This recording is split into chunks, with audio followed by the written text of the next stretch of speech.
120 शब्द प्रति मिनट की गति से डिक्टेशन शुरू करते हैं 5 सेकेंड में।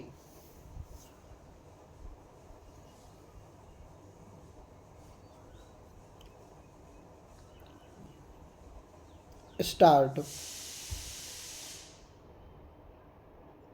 महोदय, जहाँ तक विकास कार्यक्रमों का संबंध है, हाल ही में विद्युत चालित संयंत्र और गैर सरकारी तथा सरकारी रूप से नलकूप लगाने के कार्यों में काफ़ी प्रगति हुई है। इस नवगठित भूमिगत जल बोर्ड पर यह जिम्मेदारी डाली गई है, जिसका कार्यक्षेत्र नलकूप संगठन से अधिक विस्तृत है। उक्त बोर्ड ने आंध्र प्रदेश के तेलंगाना के एक विशेष क्षेत्र में भूमिगत जल की मात्रा का मूल्यांकन और सर्वेक्षण करने के लिए एक प्रायोगिक परियोजना प्रारंभ की है। अध्यक्ष महोदय, देश की खाद्य स्थिति में सुधार करने के लिए इस वर्ष भारत की केंद्रीय सरकार ने जो प्रयत्न किए, उन प्रयत्नों की मैं सराहना करता हूं और देश के किसानों को धन्यवाद देना चाहता हूं। इस देश को अनाज के मामले में 1970-71 तक आत्मनिर्भर बनाने का हमने निश्चय किया है और आत्मनिर्भरता के लिए 12 करोड़ टन अनाज वार्षिक पैदा करने का लक्ष्य रखा है और अगले 4 वर्षों में उसको पूरा कर इस वर्ष अच्छी उपज आ जाएगी, ऐसा लक्ष्य था। लेकिन अध्यक्ष महोदय, सर्दी की वर्षा आशा के अनुरूप न होने से पहले के अनुमान के अनुरूप बहुत अच्छी फसल न हो सकेगी। अधिक उत्पादन के पूर्व अनुमान जो किए गए थे, उसको आधार बनाकर अब प्रोक्योरमेंट की योजना तैयार नहीं हो सकती। महाराष्ट्र, जहां से मैं आया हूं, उस महाराष्ट्र में अनाज की काफ़ी पैदावार होगी ऐसा ख्याल था, लेकिन वर्षा न होने से वहाँ भी अनाज का उत्पादन कम होगा और कई ऐसे ज़िले व गांव हैं जहां आज अनाज की बहुत कमी है। इसलिए प्रोक्योरमेंट का जो लक्ष्य रखा गया था वह पूरा नहीं होगा और इसलिए यह ख्याल है कि महाराष्ट्र राज्य को अनाज के बारे में सप्लाई करने का जो लक्ष्य था वह बढ़ाना पड़ेगा। बहुत से प्रयत्न अनाज में आत्मनिर्भरता के लिए हो रहे हैं, उसमें अधिक उत्पादन आपको करना पड़ेगा और उसके लिए सुधरे हुए बीज, कृषि मशीनें, उर्वरक, सिंचाई, कृषि के लिए ऋण देना और भूमि सुधार आदि ऐसे कई उपाय कहे गए। मैं सिर्फ उसमें सबसे अधिक महत्वपूर्ण उपाय के बारे में आपका ध्यान आकर्षित करना चाहता हूं और वह है मूल्य नीति। अनाज के बारे में जो मूल्य नीति है वह कैसी हो, मैं बराबर यह देखता हूं कि अनाज के बारे में कोई मूल्य नीति नहीं है और जो है वह नीति उपभोक्ता जिसको कहते हैं उसके हित की है, किसान के हित की नहीं है। इस संसद में श्री राम सेवक यादव और कई ऐसे अपने उधर के सदस्यों ने एक प्रस्ताव रखा था और उसमें सरकार से मांग की गई थी कि अनाज की जो पैदावार है उसका मूल्य लाभकारक हो। लाभकारक ही नहीं बल्कि उसको उत्साहदायक भी हो। इस तरह से एक प्रस्ताव भी यहाँ से पास हुआ।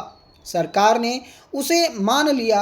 अनाज का उत्पादन बढ़ाने के लिए उत्पादन मूल्य निश्चित करना चाहिए।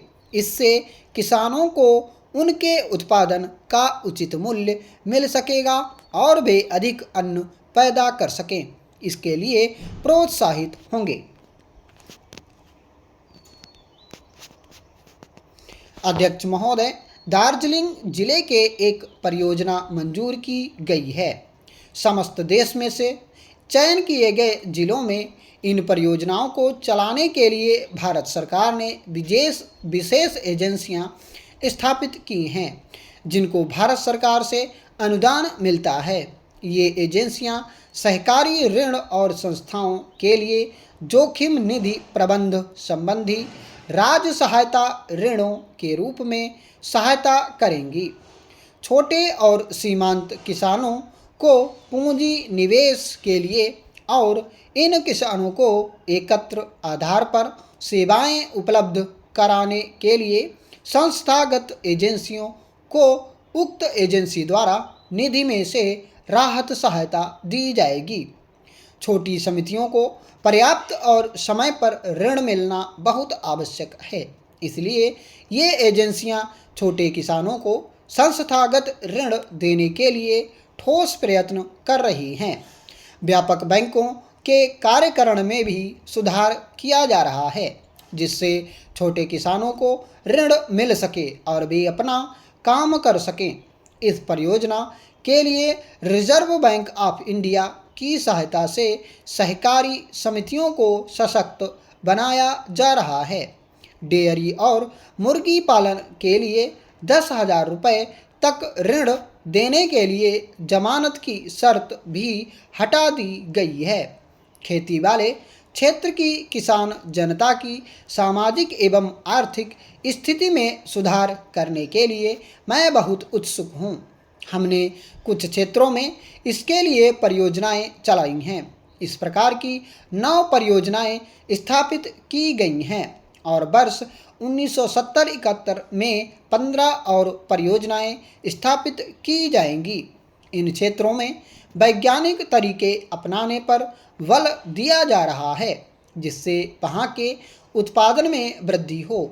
इसके लिए भिन्न भिन्न उर्वरक, बीज तथा उर्वरक संबंधी रसायन में भूमि संरक्षण, भूमि समतल करने और छोटे किसानों के लिए राज्य सहायता दी जा रही है। जहाँ तक सूखाग्रस्त क्षेत्रों का संबंध है, 54 जिलों में ग्रामीण निर्माण कार्यक्रम चलाए जा रहे हैं।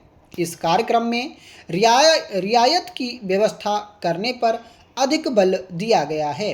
1 करोड़ रुपए की लागत वाले इस कार्यक्रम से एक वर्ष से कम में 25,000 से 30,000 तक लोगों को रोजगार मिलने का अनुमान है।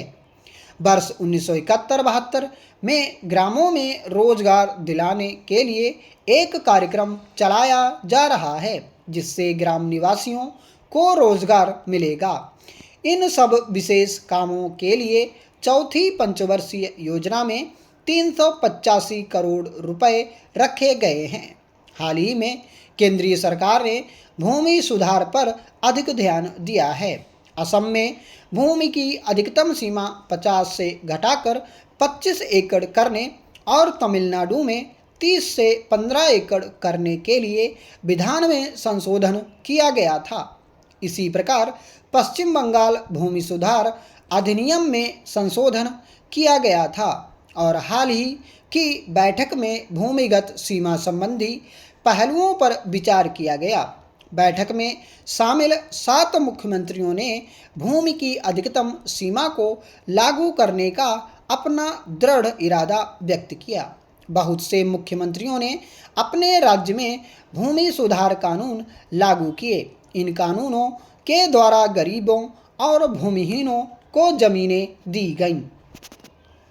उपसभापति महोदय, यह बिल विरोध नहीं समर्थन के लायक है और मैं तो यह कहूँगा कि देर आयद दुरुस्त आयद। लेकिन हमारे मित्रों ने कुछ बातें बताईं, जैसा कि भूपेश जी ने बताया कि जो आपने रजिस्ट्रेशन के लिए समय दिया है और ना कराने के लिए दंड निर्धारित किया है, वह उपयुक्त नहीं है।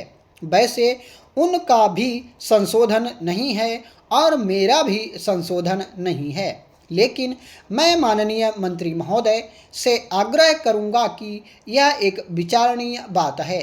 बात छोटी है लेकिन विचारणीय है, क्योंकि जैसा यह छोटा सा बिल है वैसी ही सलाह भी छोटी सी है। लेकिन दूसरी बात जो मैं कहना चाहता हूँ वह यह है कि दवा की क्वालिटी का कोई हिसाब नहीं है। क्वालिटी का हिसाब आप कर भी नहीं सकते हैं। कोई भी उसको तैयार कर रहा है, कहीं भी उसको वह बेच रहा है तथा उनके द्वारा सीधा किसान ठगा जा रहा है। दोनों अर्थ में पैसा भी उसका खर्च हो रहा है और जिस काम के लिए वह पैसा खर्च करता है वह काम भी उसका नहीं होता है। इसलिए इस बिल में कौन सा प्रावधान आप कर रहे हैं जिससे सही दवा सही दाम में किसान के पास पहुंच जाए?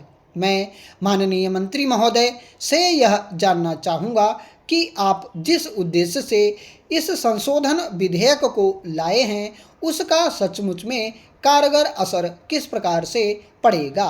स्टॉप।